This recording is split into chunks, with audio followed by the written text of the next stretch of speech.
The governor's hand-picked candidate is on her way to the U.S. Senate, and now he gears up for a fight against a familiar opponent. Tonight, Governor J.B. Pritzker gets to the point. From Chicago's very own, with WGN political editor Taman Bradley, this is The Point. Good evening. Lieutenant Governor Juliana Stratton is moving on to November in Illinois' fiercely competitive race to replace U.S. Senator Dick Durbin after starting the year 20 points behind. A $5 million boost from Governor J.B. Pritzker and a progressive platform helped propel Stratton to victory. Congressman Raja Krishnamurthy came out on top in much of the collar counties, winning DuPage, Kane, McHenry, and Lake counties by slim margins. But Stratton's path to victory ran right through the city of Chicago.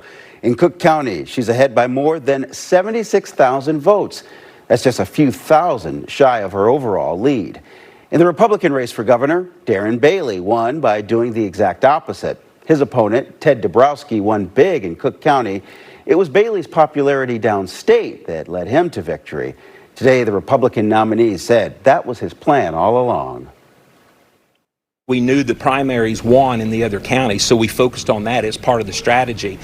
For the next 8 months, get used to me because you're going to be seeing me up here almost every day. We're going to find a place to call home, and we are going to be in every ward. We're going to be all over the place. We know what we missed 4 years ago. We know the plan, and we're going to hit that and attack it. Governor J.B. Pritzker is already looking ahead to his November matchup with Bailey. We talked to the governor and his running mate this morning about the road ahead. Are you ready for the fight? I am too. Let's go get him. Thank you all very much. Gentlemen, congratulations. Darren Bailey says he's different this time. He endured a family tragedy. He's going to listen. He's not going to call Chicago names. But you released a video saying he's back. Why did... You don't see a different Darren Bailey this time? You know, first of all, I think it's important to say Darren Bailey suffered an awful tragedy. The loss of his family, I cannot imagine what he has endured. And my wife and I went to the visitation and were there with his wife and him. And so I think it's first important to recognize that that going through something like that is an awful experience. I'll also say that he's now talking about, that his messaging needed to change, and he's changing his messaging. But he hasn't changed any of his views. His views are still that he's anti-choice. His views are still that he's, wants Trump to, roll out the red carpet for Donald Trump in Illinois. That's what he wants to do. His views are still that he believes that we ought to have a Doge in Illinois. And so the people of Illinois don't want the views that he's bringing into this. I understand he'd like to say, well, his messaging is different, but if you're not changing your views, then it's not a whole lot of change. On abortion, does he get any credit? The Neil Anderson bill that would have said a fertilized egg was a person, he put out a statement, he pushed back against that. He identified that he doesn't think Illinois supports going that far. Does he get any credit for that? Do you think that he's changed his views on choice? I mean, no, he has not. He still believes that women should not be allowed to get an abortion. He might argue that he doesn't think that you can achieve, so-called anti-abortion rights legislation in Illinois. It's just not achievable with this legislature. But I think what JB said here is very important. I mean, again, Darren Bailey suffered an unspeakable tragedy, and he and his family remain in my prayers. I also believe that he is a person of faith and a person who says what he believes. And what he has said previously is that abortion is worse than the Holocaust. That is not a view he has retracted. And I think the people of Illinois find that view extreme. And if that's what's in your heart, that's going to come out in your policies. One thing that Bailey is saying this time, he says that you, Governor, have nothing in common with ordinary people. How do you respond? Well, I don't know what ordinary people he knows, but what I can say is that I share a common view that we ought to be lifting up the working people of Illinois, that we ought to be standing up for the most vulnerable in Illinois and the middle class. And I think I've proven that over the last 7 years as governor. Not to mention during the course of my lifetime standing up for early childhood education, making sure that we're guaranteeing a woman's right to choose, fighting for people's individual rights and civil rights, building a Holocaust museum so that we're teaching our kids that they ought to be standing up against bigotry and hatred and intolerance. I think I share in common with the people of Illinois a desire to make this state better. What Darren Bailey is failing to say in all of that is that he wants to tear down so many of the things that hold people up. He'd like to take away health care from people. He believes that Donald Trump is right to take away food assistance, to take away Medicaid from people who need it most. He wants to get rid of the minimum wage, not raise it, not keep it where it is. He literally wants to lower the minimum wage. Thank you. That's not right. Tonight wasn't the result that we were hoping for.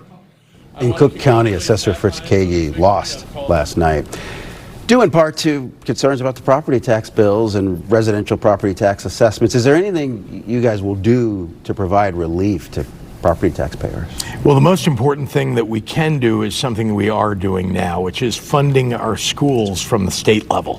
When I came into office, we had the worst funded schools from a state perspective of any state in the country. 24% of school funding was coming from the state of Illinois, the rest of it being paid by local property taxes.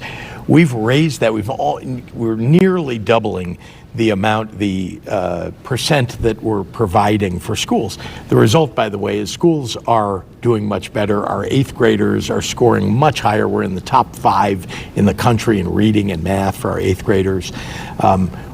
Why is that important? Because guess what? Most of the property tax bills that people get is a school property tax bill. You're paying for schools. And if the state is not paying, that means your local property taxes are. You are paying for it if you are a homeowner. So that's what we're doing. What Darren Bailey is doing, though, is saying that he wants to cut property taxes, but not telling you how you're going to pay for your schools. Oh, by the way, he served for 17 years on a school board in which he raised property taxes by 81%, raised property taxes 13 times himself. I'm trying to lower property taxes. Apparently, he thinks it's okay to raise property taxes. I'm glad you mentioned the schools, Governor, because progressives in your party are really pushing hard to get more money into the schools. They're talking about a millionaire's tax. It's passed twice now in the state as a non-binding referendum. Do you support putting it on the ballot this November as a binding referendum, a millionaire's tax? And how do you deal with the energy from progressives who want more revenue for schools? Look, I believe that schools ought to be better funded, and I would say right next to that, I also believe, and I effectuated that, that we ought to have a more fair tax system. That is, we ought to have a graduated income tax system and not a flat tax system. Why? Because I think that wealthy people should have to pay a higher percentage than people who are secretaries, police officers, nurses. That's what's fair. That's what we have at the national level. It's what Abraham Lincoln instituted for this country that we've had ever since. We ought to have that in the state of Illinois, and we don't. So we should be funding schools, and we should be doing it in a fair fashion. Millionaire's tax on the November ballot? Should that referendum be on there? By the way, I think it's something that the legislature is taking up now. Again, I want a more fair tax system. I think the legislature's got to decide which of these systems is better. Should we have a millionaire's tax? Should we have a graduated income tax? As you know, I will support something that makes the system fairer, but the legislature itself has to come to a consensus, and then it has to vote 60% in favor of putting it on the ballot, and then the voters themselves have to vote. I worked very hard on that in 2019 and 2020. We were unsuccessful at getting it done. Maybe the legislature can do it now. Now, Governor, you're not always going to be governor. Do you want Christian Mitchell to be governor? And how soon do you want Christian Mitchell to be governor? Well, look, I asked Christian to join me on the ticket as lieutenant governor because I know that if there came a circumstance where I couldn't serve, that I knew that Christian Mitchell would be a good governor. So I'm very proud to be running alongside him. I think he's a terrific public servant. As you know, he's been a state representative. He's been deputy governor for me. He's also a captain in the National Guard.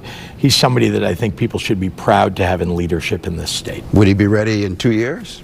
Would you be ready? I will be ready. I mean, the governor has always said the most important job of being lieutenant governor is being ready to step in if something were to happen. And having been deputy governor for 4 years, having run some of our most complex agencies from transportation to corrections and complex legislative initiatives, I'll be ready to do the job. Having said that, I feel incredibly lucky to be running for lieutenant governor and continuing to learn alongside the best governor in the country who is running for re-election as governor of Illinois. Okay, I think you all know where I was getting at with that. I think the audience knows as well. Let me end with this. What was it like watching Juliana Stratton cross the finish line last night? Oh my, well, I have to say, Juliana and I have been friends now for 9 years, and I've watched her as a friend, as a partner in governance, succeed. And watching her throughout this campaign go all across the state and talk to people about what she really believes and being the authentic person that she is. I mean, she's truly genuine about her beliefs and how she presents herself, and I think that really came through. Thank you both. Good luck on the campaign. Thanks, Tom. Thank you. We're back in 60 seconds.